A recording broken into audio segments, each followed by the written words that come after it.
mañanera de Ángel correspondiente al jueves de la semana en curso, la primera semana del nuevo año, jueves 5 de enero del año 2023. Mire usted, los mexicanos somos especiales, ni duda cabe. Todavía hace unos cuantos días estábamos asustados por el destino que correría la Suprema Corte de Justicia de la Nación. Arturo Saldívar era el omnipotente que iba a acabar con la Suprema Corte y López Obrador iba a hacer y deshacer. Esa era, vamos a decir, era el estado de ánimo que privaba. Y no permitamos que la Suprema Corte sea avasallada. Y una serie de cosas, toda la intelectualidad, diría el bulto, a defender la Suprema Corte. Bien. Viene este lunes, hace 4 días, sale triunfadora la ministra Norma Piña, y en ese momento aquellos que estaban temiendo por la casi desaparición de la Suprema Corte dan un vuelco y brincan, cruzan el Rubicón. Y ahora, qué cosa tan importante, la autonomía de la Suprema Corte está garantizada porque llegó una ministra que... Es decir, vamos de la flagelación a la ilusión completa. Miren, yo creo que eso es una cosa que daña mucho la actividad política de nuestro país. O para decirlo más precisamente, daña la comprensión de nuestros problemas. Somos afectos a las soluciones mágicas. La elección de la ministra Norma Piña obró milagros. Ahora la Suprema Corte es intocable porque hay fuerza, porque hay ahí una mujer que tiene los bien plantados. Yo creo que deberíamos ser un poco más objetivos y ver las cosas con más seriedad. Ni iba a desaparecer la Suprema Corte antes de esta elección, ni producto de esta elección está garantizada la vida de la Suprema Corte y una serie de decisiones que los que afirman eso los va a favorecer. La Suprema Corte en México, como prácticamente en todos los países, es una institución importante, no hay duda de ello, pero que va ajustando sus resoluciones a como la situación política de ese país va cambiando también. Esto no quiere decir que se deba violar la Constitución, no. Lo que quiero decir simple y sencillamente es que los 11 ministros son personas que en un determinado momento pueden cometer errores, primero, aun cuando en los cuerpos colegiados es más difícil que pase un error, sobre todo errores trascendentes, pero eso no impide que en un determinado momento haya expedientes que esté en poder del nuevo CISEN, que se llama Centro de Inteligencia o alguna cosa así, donde en algún tema que pudiera interesarle sobremanera al jefe de Estado, se utilizaran esos recursos ilegales, evidentemente, para orientar el voto de este o de aquel ministro o de aquella ministra.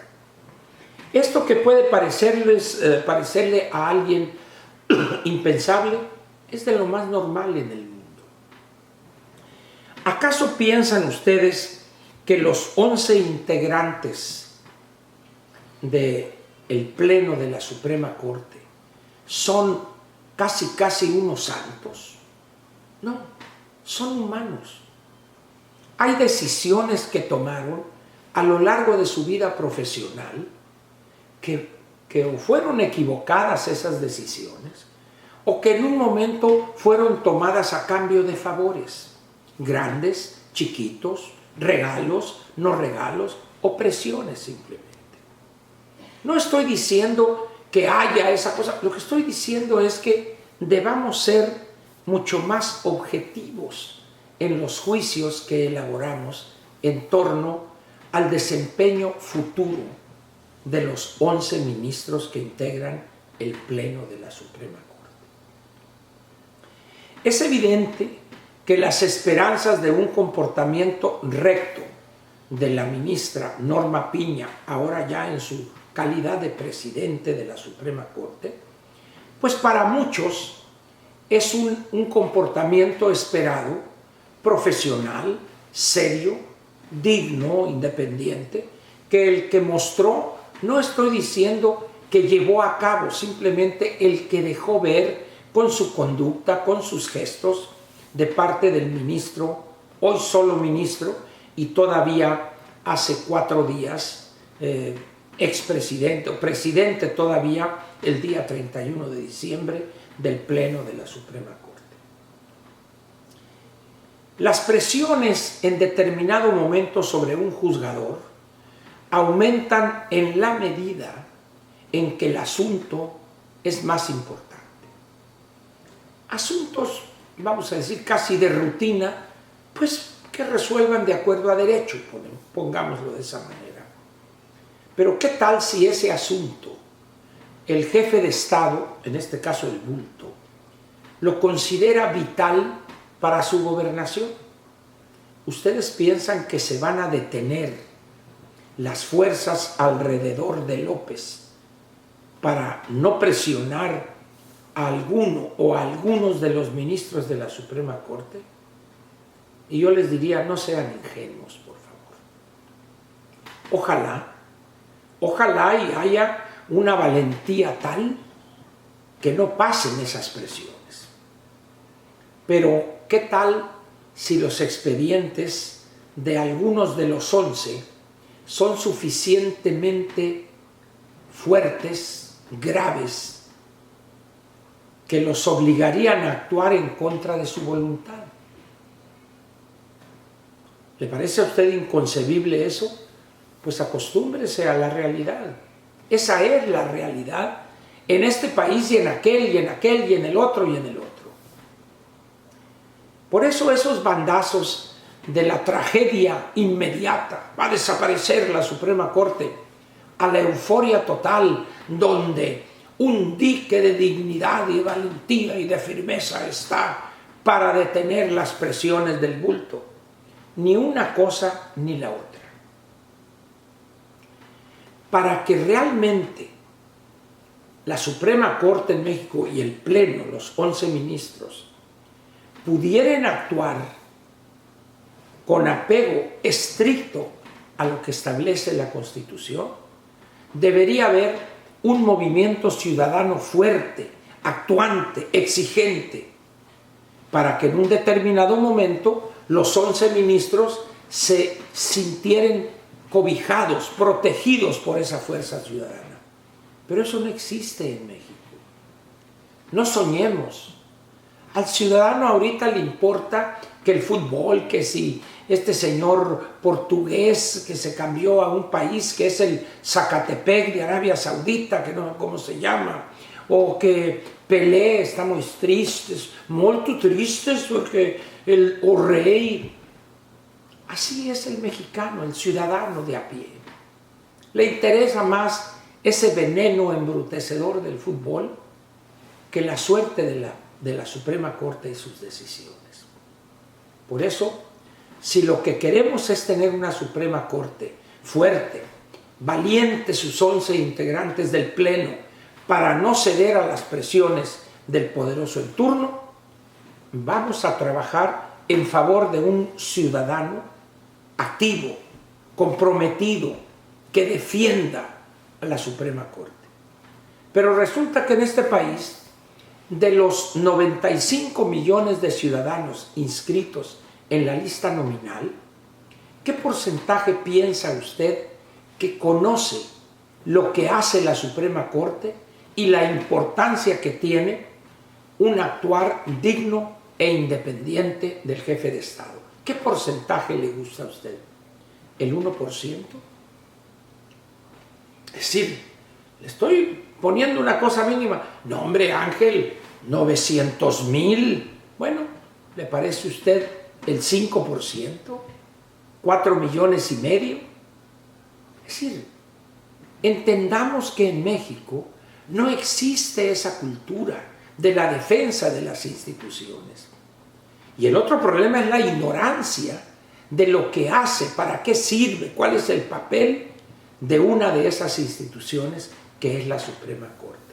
Por eso, todos esos que ayer ya pronosticaban la desaparición casi de la Suprema Corte, a los que ahora hablan de esa barrera de dignidad, ¿por qué no mejor destinan un poco de esa euforia a ir a explicarles a los ciudadanos de a pie qué es la Suprema Corte, cuál es su papel, por qué es importante que resuelvan de acuerdo a derecho, de acuerdo a lo que establece la Constitución? Y se dejan de esas exageraciones que pasan de la tragedia total a la euforia, producto casi de decisiones mágicas. Ayudaría mucho esa objetividad, esa seriedad en el análisis, ayudaría mucho, más que esas muestras de euforia ilimitada y las más de las veces sin soporte alguno. Alguien dirá, Ángel, no seas negativo. No, no soy negativo. Trato de ser objetivo. Trato de señalar las cosas como las veo. Yo no veo que haya un cambio en la cultura ciudadana frente a la Suprema Corte. ¿Quién les ha explicado en esta semana lo que es la Suprema Corte? ¿O consideran ustedes que en el Twitter está suficientemente explicado? No. Revisen ustedes los tweets y van a encontrar, ¿no?, que la ministra y que Yasmín y que por acá, pero no hay una explicación clara de qué hace la Suprema Corte, en qué artículos de la Constitución está definido sus funciones, etcétera, su tarea, etcétera. ¿Por qué no cambiamos el enfoque? Vamos a promover entre los ciudadanos conocimiento de lo que es, de la importancia que tiene, de las tareas que debe llevar a cabo la Suprema Corte de Justicia de la Nación. De hacerlo, le prestaríamos un gran servicio a este sufrido país, y entonces sí, los 11 ministros integrantes del Pleno sabrían que contarían en un determinado momento de presiones o de intento de atropello con la fuerza ciudadana que defendería su posición. En fin, quizá esté soñando nada más y sea esto producto de ilusiones juveniles. Pero bueno, le agradezco su presencia aquí en la mañanera de Ángel, comenzando otro año. Lo espero mañana viernes para concluir la primera semana de este 2023, que no pinta muy halagüeño. Gracias.